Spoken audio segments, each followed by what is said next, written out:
এই 16 বছর একমাত্র দিল্লি ছাড়া, ভারত ছাড়া শেখ হাসিনাকে দুনিয়ার কোন দেশ সমর্থন করেনি। পাকিস্তানিদের কাছ থেকে বিচ্ছিন্ন করে এটা একটি স্বাধীন সার্বভৌম বাংলাদেশ প্রতিষ্ঠার জন্য তারা যুদ্ধ করেছে। বন্ধুরা আমার, যুদ্ধ করে আমরা যে দেশটিকে রক্ষা পেয়েছি, এই দেশটিকে তারা মনে করে যে এটা চিরদিন আমাদের গোলাম হয়ে থাকবে, অনুগত হয়ে থাকবে। আমি ভারতের দিল্লির নীতি নির্ধারকদেরকে বলি, আপনারা যদি বাংলাদেশের স্বাধীনতা সার্বভৌমত্ব বিশ্বাস করেন, তাহলে আপনার ভারত থেকে বাংলাদেশের বিরুদ্ধে এত অপপ্রচার কেন? শেখ হাসিনা পালিয়ে গেছে, এই মনোকষ্টে আপনারা অসংখ্য মিডিয়ায় প্রতিদিন বাংলাদেশ বিরোধী বক্তব্য রাখছেন। আপনাদের এত প্রেম কেন শেখ হাসিনার বিষয়ে? এটারও কারণ আছে। কারণ ভারতের বিএসএফ প্রায় দিনই 2 দিন 3 দিন পর পর আমাদের সীমান্তে বাংলাদেশিদের হত্যা করে। একমাত্র শেখ হাসিনার সরকার ছাড়া বাংলাদেশের বিভিন্ন রাজনৈতিক দল এটার প্রতিবাদ করছে। দিল্লির সিংহাসনে যারা আছেন তারা দেখছে, আরে আমরা অন্যায় করি, বাংলাদেশের মানুষকে হত্যা করি, শেখ হাসিনা তো একটু শব্দ করে না। এইরকম প্রধানমন্ত্রী তো আমাদের দরকার। অতএব শেখ হাসিনা নির্বাচিত হোক না হোক, ও ফ্যাসিস্ট হোক, তাতে কোনো যায় আসে না, ওকেই ক্ষমতায় রাখতে হবে।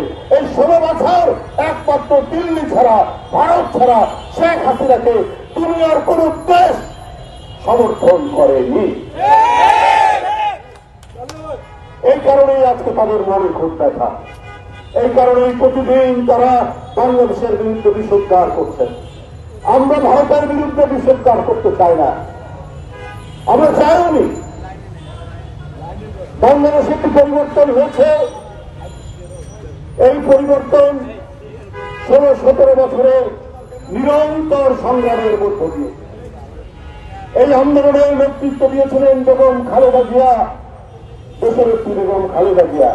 তাকে মিথ্যা মামলায় সাজা দিয়ে একটি ধ্বংসস্তূপ জেলখানার মধ্যে রাখা হয়েছিল।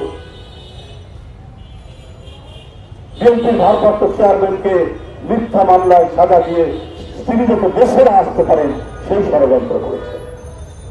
এই বাংলাদেশে নতুন নতুন শব্দ চালু করেছিলেন শেখ হাসিনা। গুম, আমরা আগে কোনদিন গুম শুনিনি। ক্রস ফায়ার আমরা এর আগে শুনিনি।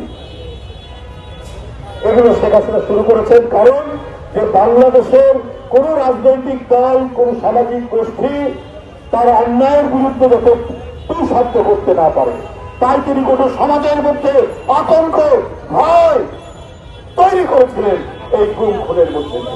আমি দিল্লির বস্তাতে যারা আছেন তাদেরকে বলি, যখন বাংলাদেশের মানুষের উপর শেখ হাসিনা অত্যাচার করছে, গুম করছে, ক্রস ফায়ার দিচ্ছে, মানুষের লাশ পাওয়া যাচ্ছে নদী, নালা, খাল, বিল প্রত্যেকটি জায়গায়, সেই দিন কিন্তু কেন আপনারা একটি শব্দ করেননি?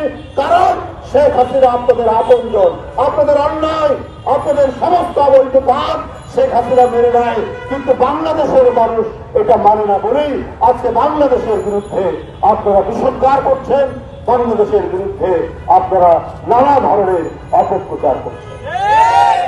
সংখ্যালঘুদের উপর বলে নির্যাতন হচ্ছে। কোথায়? এইবারে সবচাইতে শান্তিপূর্ণ দুর্গাপূজা হয়েছে। বাংলাদেশে হিন্দু, মুসলমান, বৌদ্ধ, খ্রিস্টান কাঁধে কাঁধ মিলিয়ে আমরা সাম্প্রদায়িক সম্প্রীতি আমরা বজায় রেখেছি। মোদী সাহেব, আপনাদের কি সেই দৃষ্টান্ত আছে? আপনার 400 বছরের মসজিদকে ভেঙে গুড়িয়ে দিয়েছে। আপনারা নামাজের উপর আক্রমণ করেন, নামাজের অবস্থায় মানুষের উপর আপনারা আক্রমণ করেন, সেই ছবিও আমরা ভাইয়ের হতে দেখেছি। পুলিশ বুলেট দিয়ে আঘাত করছে।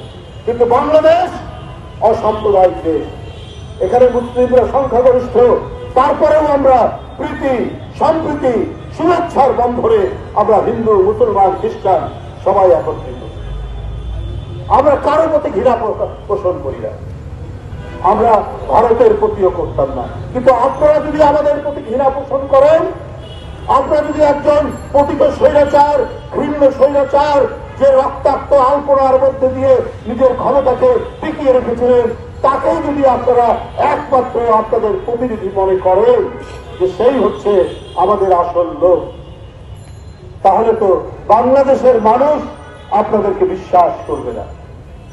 আপনারা সমস্ত শিষ্টাচার, সমস্ত রাষ্ট্রাচার, সমস্ত কূটনীতিকে উপেক্ষা করে আপনাদের পররাষ্ট্র দপ্তর, আপনাদের অন্যান্য রাজনৈতিক নেতৃবৃন্দরা প্রতিদিন বাংলাদেশের বিরুদ্ধে আজে বাজে কথা, মিথ্যা কথা, অপপ্রচার, অপতথ্য দিয়ে এক ধরনের একটা ভিন্ন পরিবেশ, বিভ্রান্তি তৈরি করছে।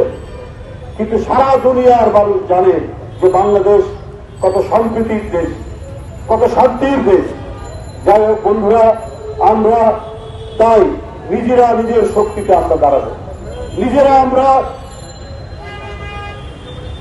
আমাদের যে উৎপাদন, সেই উৎপাদন আমরা প্রত্যেকেই সেই উৎপাদনে অংশগ্রহণ করব। কেউ উৎপাদন করবেন মিলে, কেউ কলকারখানায়, কেউ আপনার জমিতে, কৃষি খেতে, আমরা সেইখানে আমরা কিনে নিব, আমরা সেইখানে অংশভাগ করে একে অপরকে আমরা সমৃদ্ধিশালী করব, আমাদের দেশের অর্থনীতিকে আমরা জাগিয়ে তুলব। কিন্তু যারা আমাদেরকে ঘৃণা করে, যারা আমাদের বিরুদ্ধে বিষোদ্গার করে, তাদেরকে বলে রাখি, এই বিষোদ্গার যতদিন করবেন, আমাদের প্রতিবাদ এবং আমাদের সমস্ত কিছু, আমাদের যে রাজনৈতিক প্রতিরোধ আমরা করে যাব।